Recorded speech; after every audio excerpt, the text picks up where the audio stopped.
thing though. Complaining children. That's unideal when you don't have your own laundry facilities. It's so pretty when something doesn't go to plan.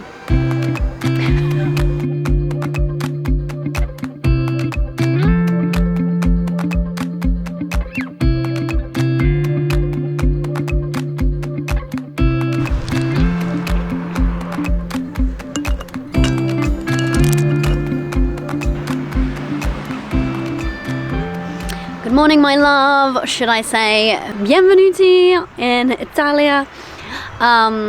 It's really early. It's about 7 something. I mean, early for me to be filming. We got up to watch the sunrise because we're staying literally on the beach here. I don't know if you can hear in the background, there's a beach like cafe bar that's open already that that's already playing really quite terrible music, so I'm hoping that doesn't get picked up and the sound of the waves get picked up instead. So we're in Italy. Yeah, today's video is mostly about France. I'm taking you behind the scenes of our attempt to chase the sun, whether it was worth it or not, but I'm also going to let you in on a bit of a confession around something that I'm struggling to catch up, and the fact that I'm recording this now in Italy when we're talking about France, which was in fact several weeks ago, just gives you a little bit of insight into just how behind I am. And so that's not all actually, because in the intervening weeks between us leaving Switzerland when I saw you last, chasing the sun to France, and now in Italy, we have also managed to squeeze in a trip to Ireland somehow to try to further the next stage of the dream. If you're new around here and you're like, what the heck is happening? Who is this? What's she doing? I'm Corrie. I'm a wife, a mother, and a business owner, and I've attempted to change our lives entirely over the course of a year, and that involves 2 phases to the dream life. The first we are very much ensconced in right now. We are traveling full-time, living in our tiny home on wheels, a van that we converted into our own home. We're traveling around Europe full-time as a family, homeschooling, running my business from the road. So that's phase 1. That is very much in full swing, and phase 2 of the dream life is we intend to settle down onto our own homestead, farm type affair in rural Ireland after this year of travel. So yes, we had a mad dash to Ireland to try to further that. I'll bring you a video update on that at some point when I've both caught up and that has panned out more fully. Here's the thing though, here's the truth. While I'm going to be showing you today some footage of us doing delightful things in delightful places, the fact is that the dream life is still life, right? So that means that amidst the dreaminess and doing some epic things and going on some lovely adventures, there are still challenges, there are still some struggles, there are still complaining children and whatnot. So I'm really keen to share a flavour of that on this channel. I don't want it just to be like, oh, look at us doing this really epic thing. We might be doing something epic and delightful, like I said, and yet life is still life. So I've been keen to share the truth about living the dream and how it's entirely possible. Here we are doing it, and at the same time sharing the quirks and the hiccups that happen along the way. Okay, I'm going to move us because even though it's lovely sitting down by the water's edge here, the sun is quite intense in my eyes. Okay, that might not be the best lighting, but it's going to be a bit easier on my eyeballs and there might be a bit more road noise. Let me scooch in a bit closer here, but I think this is going to work. Okay, so let's bring you up to speed and also attempt to answer a few questions here. Number 1, was it worth trying to chase the sun? As we left you last time, we were making a beeline out of Switzerland in an attempt to chase the sun and outrun a really quite significant thunderstorm that was making its way into Switzerland. So we made it to France. We're here, eat it. We parked up next to a river, which was fine, but I would say unremarkable, and I can't even remember its name. We stayed there for a couple of nights and basically just used those days as a chance to get some general like van life admin done, did some laundry, stocked up on food, that kind of thing. And yes, the dream life does still include laundry. Nothing of any particular note happened, so I didn't really film anything. After that, we headed even further west towards Clermont-Ferrand.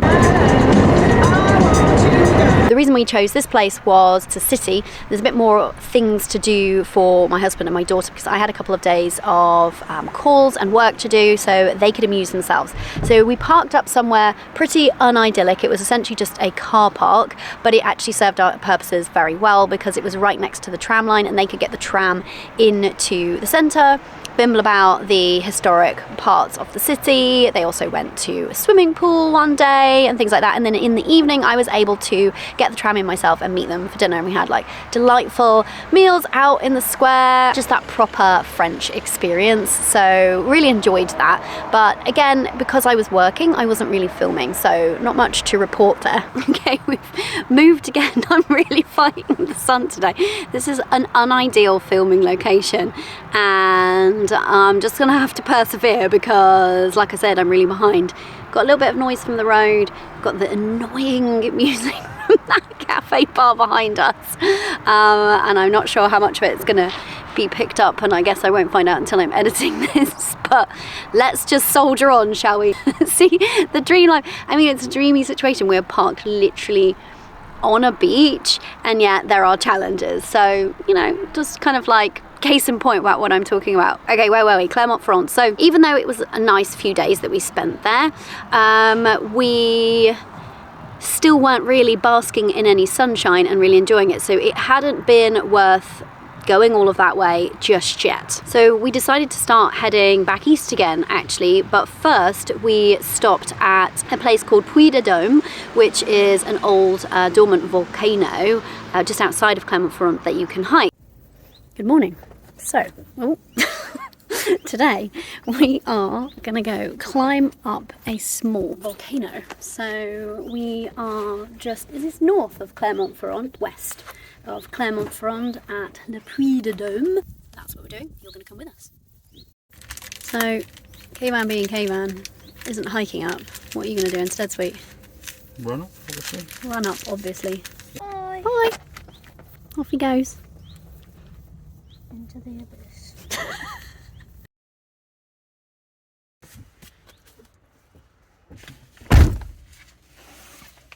Now, if you watched a video of mine a few weeks back, you'll know that one of my favourite things to do is a really vigorous uphill hike. So I was in my element and the sun was shining, and so for me it was the dreamiest of dreams. And of course I had my daughter in tow. Now sometimes she very much also relishes an uphill climb. On this day, not so much. Stop for some sustenance. Get one out. Look at this view though.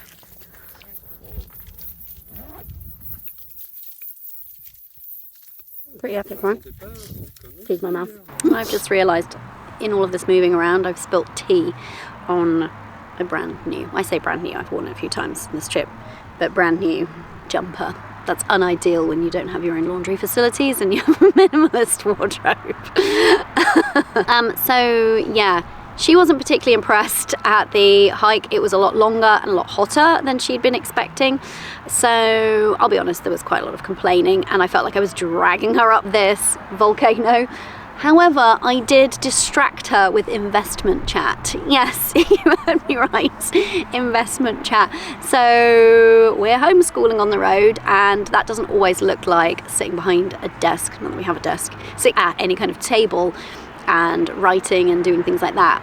You know, I take the opportunity for us to have conversations about things, and although a chat about investing might be received as some sort of punishment by many 11-year-olds, mine absolutely loves that kind of thing. So we talked about shares and what they are and the stock markets. We talked about investing generally. We talked about pensions.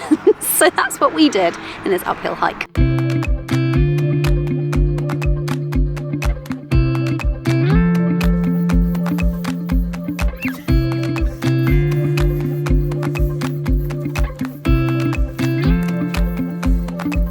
to the question at hand, was it actually worth chasing the sun? As we filled up the van with yet more fuel and paid yet another French motorway toll, Kayman did that really kind of annoying thing of totting up how much he thought it had cost us in fuel and tolls alone to do this giant loop from Switzerland into the depths in the centre of France and then back out in that direction again.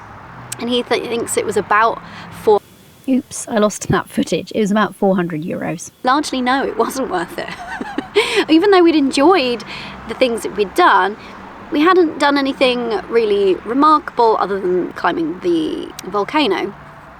And we hadn't really been, like I said, like lounging around in any sunshine anywhere of note. So I would conclude, probably based on that alone, no, if you're road tripping and you're tempted to chase the sun, maybe don't bother. We might have very well had an interesting 5 or 6 days had we stayed in Switzerland, even with the torrential rain that had been incoming. However, if we had not taken that detour, we would not have ended up for the next week in a very special place in France that we found ourselves drawn to on a whim as we headed back in that direction. This place made it all worth it. This is a place that we'd been to before and absolutely loved, and so it felt so amazing to be able to return. And also, though, a little bit uncertain, because, you know, when you've been somewhere and really loved it, you don't know if you're going to have the same experience the second time. There's always that chance, that risk, isn't there, that you'll go and it won't live up to your expectations. And we'd stayed the first time in a really quite epic Airbnb. All of the trucks now, all of the road noise. So this place we visited in France was at a moment which was both very significant to the evolution of my business, but also contributed to the evolution of my business all those years ago. And so this place has had a really special place in my heart ever since. So yes, because of how that detour panned out and because we ended up back in this special, to me in particular, place, I absolutely would say it was 100% worth chasing the sun. Not for the chasing in itself, but because of where we ended up. And I think that's one of the beautiful things about traveling full time, is the uncertainty and the ability that you can just roll the dice, see what happens, and also you can just follow a whim and end up, you know, we went to Switzerland on a whim and it was delightful, and then we ended up back in this particular place on a whim, and we wouldn't have had we not decided to go and chase the sun. We would have just ended up into Italy even quicker, so we would have bypassed this place entirely. So let's get into question number 2 that we can attempt to answer today, my love, which is, will I ever be able to catch up? The jury might be out on this one. So why am I so far behind? Well, van life has been so incredible, like even better than I hoped it would be, truly. And I'm finding it actually very easy to run my business from the road. The bread and butter parts of my business, like serving my clients, that has been absolutely problem-free thus far and really easy to fit into van life. Connectivity has been a breeze, which was something that I'd been a bit concerned about ahead of time. That hasn't been a problem. And my business does run like a very well-oiled machine at this point. It shouldn't be surprising to me that it has fit in quite easily. However, I am behind, so why am I behind and how has this happened? What's been the challenge has been fitting in the YouTube editing. The filming is the easy part, apart from today. Today's a bit of an exception. I'm facing a couple of challenges, but it's fine. We're powering through, we're making it happen. And most of the time I just whip the camera out when we're doing something. I want to be recording it and documenting it for my own purposes anyway.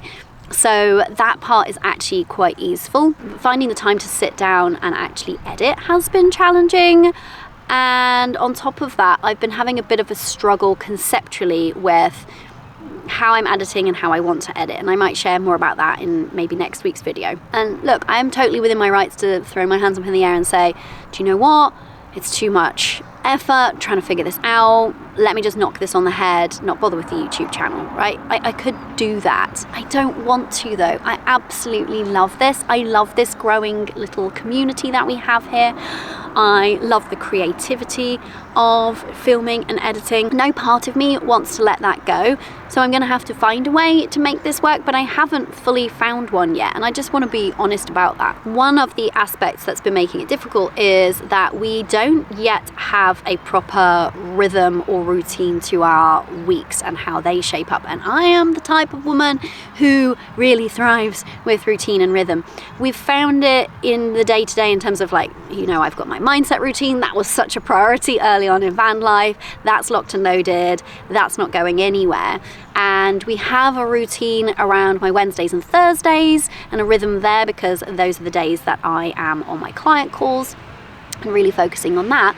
But the rest of the weeks are very unpredictable, and it's not that we don't want the rhythm and the routine. We very much do. But the challenge of van life is, and you know, one of the gifts, but also a curse, is that you don't know when you show up somewhere if you're going to be able to or want to stay there for a period of time. So we're actually really still craving putting down and stopping places for a bit longer, and yet the last few weeks have been constantly changing and moving, and for various different circumstances we've had to move on frequently. So that has been quite a challenge in terms of establishing a sort of rhythm or routine for the week itself. So that is one of the reasons why I am very much behind. So to answer this question, will I ever catch up? Like I said, the jury is still out, but I am trying and I am determined to. Okay, so if you're wondering where the heck is this beautiful place on your screen right now, this place, the one that I hold a torch for in my heart, is Lake Annecy in France. It is stunning. I love a mountain and lake combo. It's one of my absolute favorite types of landscape. Why is this place so special? We came here in May 2019, and that was a pivotal point in my business. I was celebrating a really significant milestone. Now, I know that sharing these sorts of things on YouTube can sometimes be a bit, I don't know, taboo or unseemly, but I don't actually care, and I'm kind of over that idea that money should be a taboo. But it was a significant financial milestone for me. So May 2019 was my first £20,000 cash received month. So it's the first time I ever received that kind of money in 1 month into my business. It felt so incredible. I'd blown my own mind, and so we were very much celebrating that. I remember we bought this bottle of pink champagne and popped it overlooking this lake. And that same week, while we were there and having this celebration, I had this like download from above just come to me, an idea for a course which has been a really significant part of my business. It's called Limitless Money. It's about money mindset, and I had done such significant money mindset and energetic work to get to that milestone in my business. And so I was so passionate about sharing what I'd learned and what I'd been teaching my clients on this front. And so that was when that particular course, which has been a flagship course of mine in my business for years since, was first birthed and created, and the genesis of it. And that course has impacted so many women's lives now. And I just feel so proud of that work and proud of the women who have done that course and changed their financial realities. And so it just seemed so beautiful to be back in Annecy, where that was born, where this idea of limitlessness had first kind of evolved for me and for my business, coming back and living this dream life, which even then, even at that point when I was feeling all kinds of magical and feeling all this sense of possibility, I don't know if I would have believed that we could pull this off. This year of travel full time, the fact that we're buying this farm. If you'd told me fast forward only 4 years and we'd be doing this and living this life, I'm not sure if I'd have believed it. So it just was a full circle moment that felt really, really special. We are in Annecy Old Town. It is so pretty.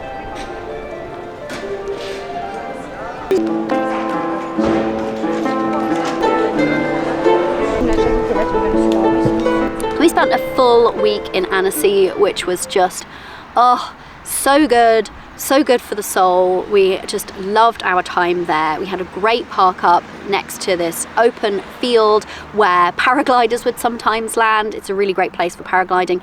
There were hot air balloons overhead in the mornings when I got up early to do my yoga practice. There's something about the sound and the sight of a hot air balloon in a really still morning. And in fact, I was looking at those hot air balloons in that place when I had this idea, when I was celebrating that milestone. So that just seemed so apt, so perfect. We were walking distance or running distance, we sometimes went out for a family jog, from this most incredible bakery. And on this one particular day, we went there and started chatting to the owner and master baker there. And I just had the most like geek out experience. I love to bake. I love to bake sourdough bread, and all of his stuff is sourdough. And we just had a great time talking about the kind of like ethos of sourdough and the art of baking, and he let me help out with the oven, which just felt so cool. I was on such a high afterwards. It was just so fun. And there's a fromagerie only 5 minutes walk away, and we are a very close distance to the actual edge of the lake itself for swimming. So it was just a really great week. So in all of this, as you can see, lots of epic things, lots of beautiful places, and a significant share of challenges, right? So can the dream life still be the dream life when it doesn't go to plan? I think so, because I think that living the dream isn't about things all going perfectly. It's not about ticking things off of a list. It's not about, there's somebody coming to set up now, I might have to move on a second. It's not about following a plan exactly. It's about the overall experience, and there has to just be room in the dream life for twists and turns. There just has to be room for things not going to plan. And sometimes when things don't go to plan, afterwards when you look back, you see how perfect it actually was. So